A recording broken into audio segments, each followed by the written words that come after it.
Thanks for tuning in today. I'm Dr. Nick, the Incrementalist. Join me as I seek out the small incremental changes being applied in other industries that we can learn from and that can be applied in healthcare. Can these changes bring immediate value, but also add up to the big improvements and revolution we need in healthcare? Come along with me to explore the possibilities. My innovative guests from around the globe have used small incremental improvements to achieve their moonshot. And today, I'm delighted to be joined by Dr. Ankit Rohatagi. He is the Chief Clinical Officer for Assurecare. Ankit, thanks for joining me today. Thanks for having me, Nick. As I do always, and it's always a pleasure when I meet a fellow clinician who's branched out into other areas, I like to get a little bit of the background. I think it helps in terms of setting the context for the episode. Tell us your journey and how you arrived here, if you would. Sure, Nick. So my background training is in internal medicine and ER. I was born and raised in India, where I did my medicine training from Mumbai. After that, I moved to UK, where I trained in emergency medicine and trauma and experienced NHS healthcare. I was there for close to 5 years, and I was practicing ER. In 2008, I came to US. I did my training in internal medicine, followed by MBA that I did from Fuqua School of Business, Duke University. Over the past years, I've worked in multiple care settings, both as an internist and as an ER physician, both as a clinician and as an executive healthcare professional. I was involved in founding and directing multiple physicians group, chairing medicine in hospital setting, as well as system utilization review committees.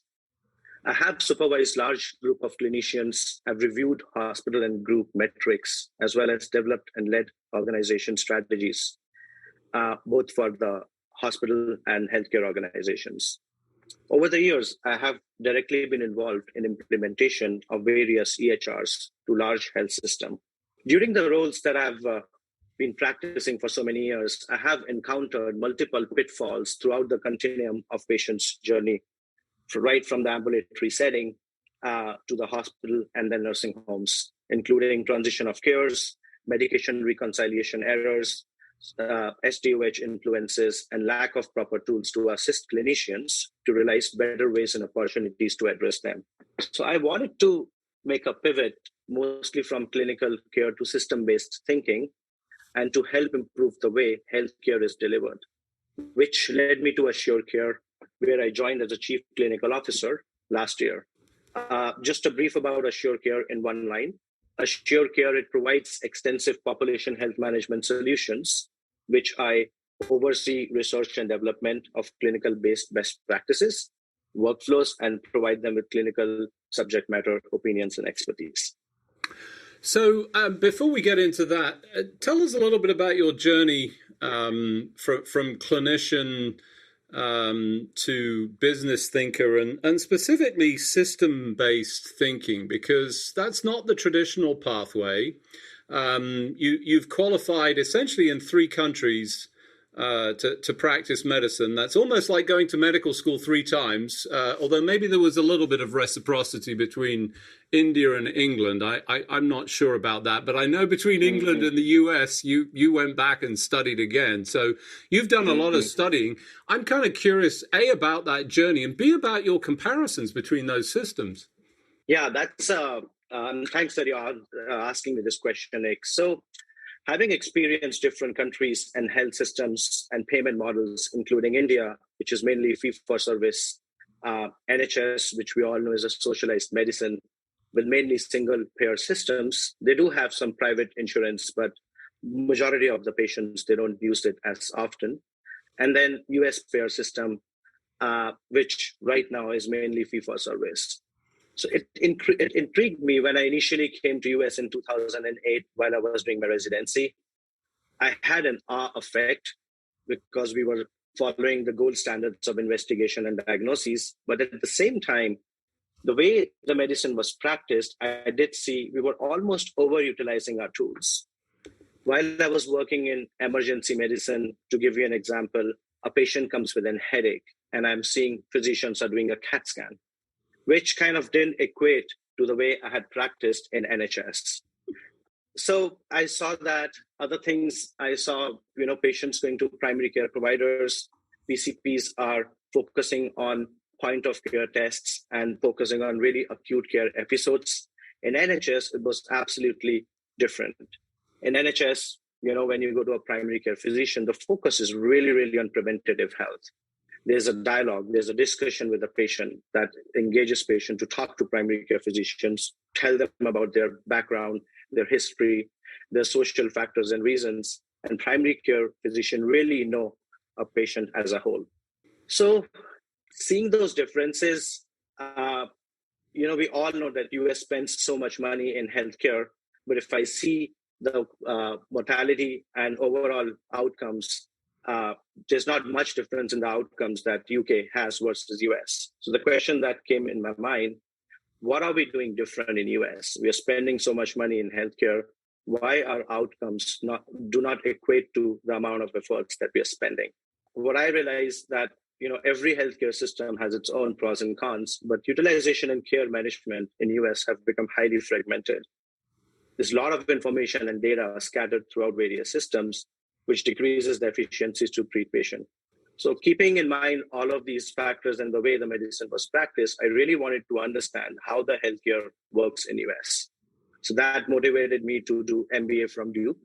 I also did my concentration in health sector management, kind of to learn about how the insurance works, how the payer and billing system works, etc.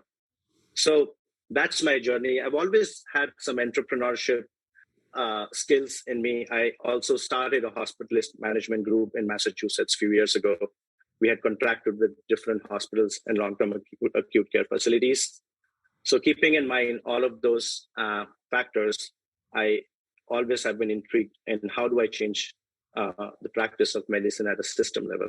Yeah, so thanks for that. I mean, I think, interesting journey, fee-for-service, single payer, I would say essentially fee-for-service in the US. So you've been in a similar systems, albeit, let's be clear, the Indian system is quite different, but has many similarities, certainly to the US, but substantially lower costs, let's be clear, which is part of the reason that we see all this flow of medical tourism. I think you were being over generous in your description of over investigation in the emergency room. I would go a significant step further and say there is far more investigation than necessary. I think from a clinical standpoint, I've been fully outspoken about this, and there are multiple causes. I don't sort of attribute this is clinicians misbehaving. I start with the premise that everybody comes in with the best intentions, but the system is pushing them towards behavior, and some of that is litigation. To be clear, there's a great fear of it, much less in the United Kingdom, although that's rising, perhaps less in India, but we have major challenges with the basis of this system. You've now been through this. I mean, I think I wouldn't be trite and say which is best, because I think that's just a ridiculous question. I think what's a better question is, what can we pick and learn from those experiences, and importantly, based on your system thinking, that would start to sort of tilt the US system, which pays gargantuan amounts of money but does not get value for money. Can you pick out some learnings that you've had along the way? Because your experience is relatively unique in that sense. Sure, Nick. As you rightly said, I would like to reemphasize on that statement. A lot of the providers, including myself, who work in ER in high stress environment, we are mainly practicing defensive medicine. I know there are a lot of investigations with patient don't need, but there's a stress that's hanging on my head. What if I miss this diagnosis? I've seen a lot of my colleagues, a lot of my surgeon friends who have had malpractice suits, and if you challenge them, seeing from the provider's eyes, they probably were right in the management, but the way the system is set, you're practicing in fear. Moving on to the question that you said, one of the key differences that I have seen in NHS versus US is we think that access to healthcare equates to good health in US, which I think is not merely a true statement. We are focusing to increase access to healthcare, But I think the big part, what we are missing is we can provide multiple hospitals and clinics to the patients. But what's more important is we need to see what are the barriers that are being faced by the patient to have a follow-up to that excess of care. And to give you an example, I see in my practice as an internist, I see a patient who comes with chest pain, rule out, 40 years old, young female who walks in. I admit the patient for a night. I do telemetry, I do EKG. Next day, patient has an echocardiogram. We rule out troponins.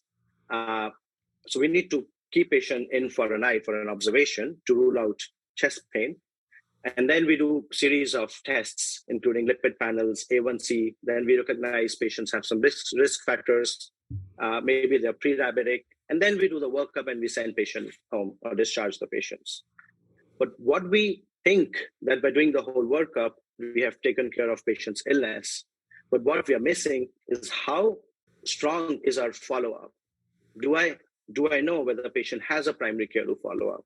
I've diagnosed a condition, but what control do I have to make sure that the patient follow-ups with a provider to ensure the care is given to the patient? I can prescribe a medication, insulin, but we all know in the US, the cost of insulin is so high that even if I write medications for the patients may be not able to afford those medications. So as a clinician, I'm doing my part, but I'm not aware of the other factors which are going in the background. So there are a lot of loose ends that I see in US. The intent is good, but there are a lot of other factors outside of the medical intervention that I think we need to focus on. Yeah, I mean, you bring up lots of points in there, and they're all valid. I think you're entirely right. I think we're both in agreement. I always start out with the notion that everybody comes in with the best intentions. That's true across throughout the industry. But if you incent behavior through various means, even unintentionally, this happens. We see over-investigation. We see it from a litigation standpoint. And, partly the insurance system is driving people to this short-term behavior that you see in the emergency department where I can get care, potentially, I don't want to say free because nothing is ever free, to be clear, but I don't pay out of pocket. And, it's not connected to the back end because I don't have a back end. We're crippling people as a result of, this failure in delivering a concerted healthcare system. I'm sorry, but I just have to make one comment about diabetes and insulin. It's just an outrage to me that it costs $700 to $1,500 for a patent that was given for $1 a piece by the inventors who felt that it was, inappropriate for the medical profession to make money where you could save lives. I think most of, if not all, the medical profession concur with that, but we've lost our way. That's a real struggle for me. So I think, huge numbers of problems. For those of you just joining, I'm Dr. Nick, the Incrementalist. Today I'm talking to Dr. Ankit Rohatagi. He is the Chief Clinical Officer for Assurecare. We were just talking about the challenges of systems. Ankit's extended experience growing up in an original system, fee-for-service, moving to essentially single payer, and then ultimately into the US system, the struggles and, some of the learning points. I think, most people that have had those experiences, and I certainly have, recognize that you can't take the single payer system, right? That's what we should have in the US. It's just never going to work. You're not going to impose that. There's a fundamental resistance. But, you talked a little bit about some of the challenges of tying things back. And I think it's important to get to that because that's some of the areas that I think you've really focused on, which is, how do you identify these problems? So you talked about seeing this patient, you start to see some of the indicators and, we could have a whole show. In fact, I'm certainly going to have a whole show talking about whether we've got decent screening for some of these things. But at least if we have that, how do we then tie that back? Are there solutions in place that can help for this? That's a great question, Nick. And I would like to talk a bit about the diabetes. So we know that the global prevalence of type 2 diabetes has sharply increased over the 4 decades. and it's projected to increase further. Cardiovascular disease remains the leading cause of death and disability in patients with diabetes. There's a lot of recommendations by societies such as American Heart Association, who do give some recommendations on how to manage the risk factors for these type 2 diabetes, including lifestyle intervention, screening methods, doing A1C, and lipid profile. I think the best opportunity for better outcomes for these diabetes patients and other chronic diseases, so to say, is in effectively leveraging the data. And what I mean by that, right now, if I do have a patient whom I diagnose with diabetes, I do the A1C screening, things just don't stop there. The CPT code or the condition of pre-diabetes or diabetes, along with some SDOH data, should ideally generate a clinical pathway, which should lead to utilizing interprofessional teams, modifying initial risk factors such as weight loss management programs or programs to help with physical inactivities. There have been some drives going on in US. VA introduced similar programs such as MOVE, which is a weight management program, which is offering services as one of the preventative strategies.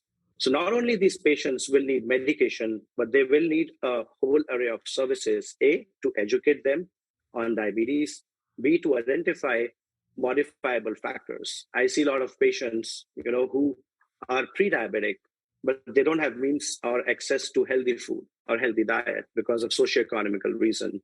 They just can afford those expensive food. So then once we identify those risk factors, we can provide some education and we can support those socioeconomic people, whether we provide them meals on wheels, we provide them vouchers, we provide them transport, so they are able to go to their follow-ups and have routine screening for other complications that arises from diabetes, etc.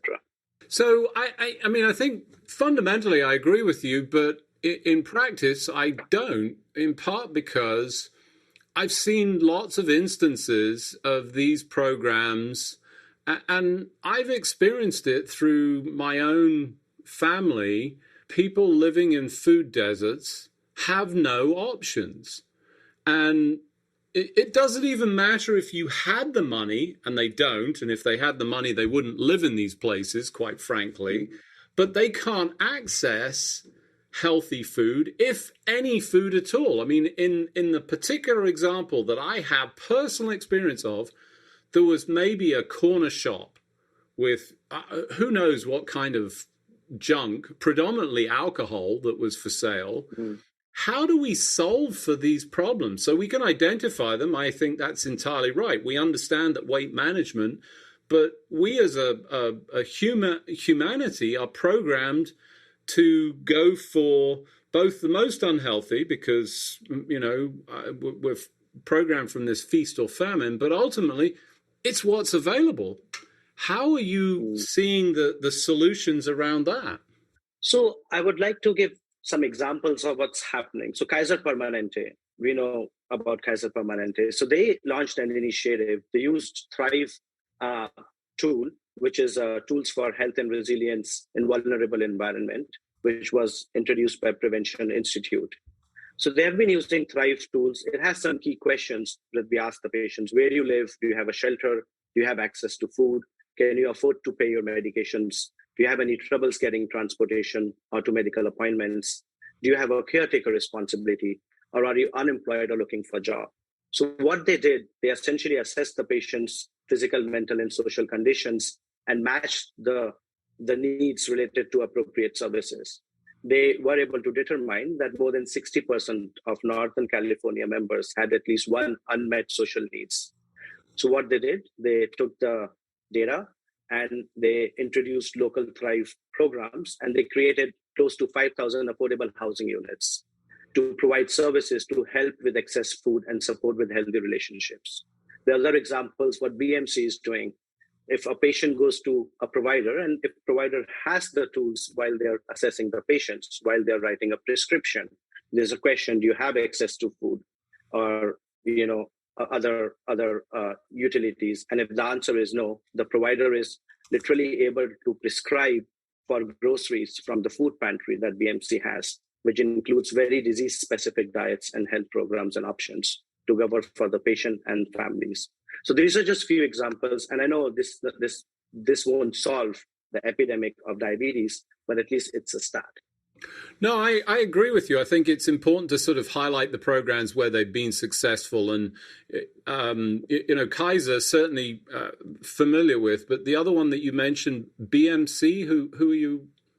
Boston Medical Center. Boston Medical Center. Okay. I wasn't sure who precisely, but, let's pick on Kaiser because they're a slightly different health insurer. I mean, they're still a health insurance, but they essentially, I know I'm going to get into trouble, but I'm going to call it capitated care of some description. And for the most part, single payer system, which says, they're incentivized and therefore doing the right things. And actually, you describe some fantastic programs. Imagine that, prescribing food, almost unheard of. So I think some great examples and some lessons in there that potentially say we should be tilting further to that. We haven't seen a lot of, I think ACOs are still fundamentally stuck at about a third of the rate of insured people. We need to move further to that. Do you have other examples of this that, you've seen that are working? So one of the other example, again, I'm very close to BMC. So Boston Medical Center, they also started the WeCare program, in which they were able to, again, assess the needs and necessities for food for the patients. They implemented a program, and the accessibility to food and employment increased from 8 to 70%. So there have been very noticeable changes. I just want to be sure I get that. 8 to 70? 8 to 70%, yeah. Wow. So significant improvement. Again, I think it depends on what's the mission and vision of the healthcare organization. So coming back to different payer groups, payer system, I think rightly, as we are seeing, the shift is there towards value-based care. And I think that needs to happen. Once the physicians are properly aligned, once they have the right incentives and thoughts to provide the endpoint for the patients, I think that's where, that's how the journey needs to start. And that's the direction, I think, which we are going. It's a slow move, but I think slowly but surely we hopefully get there.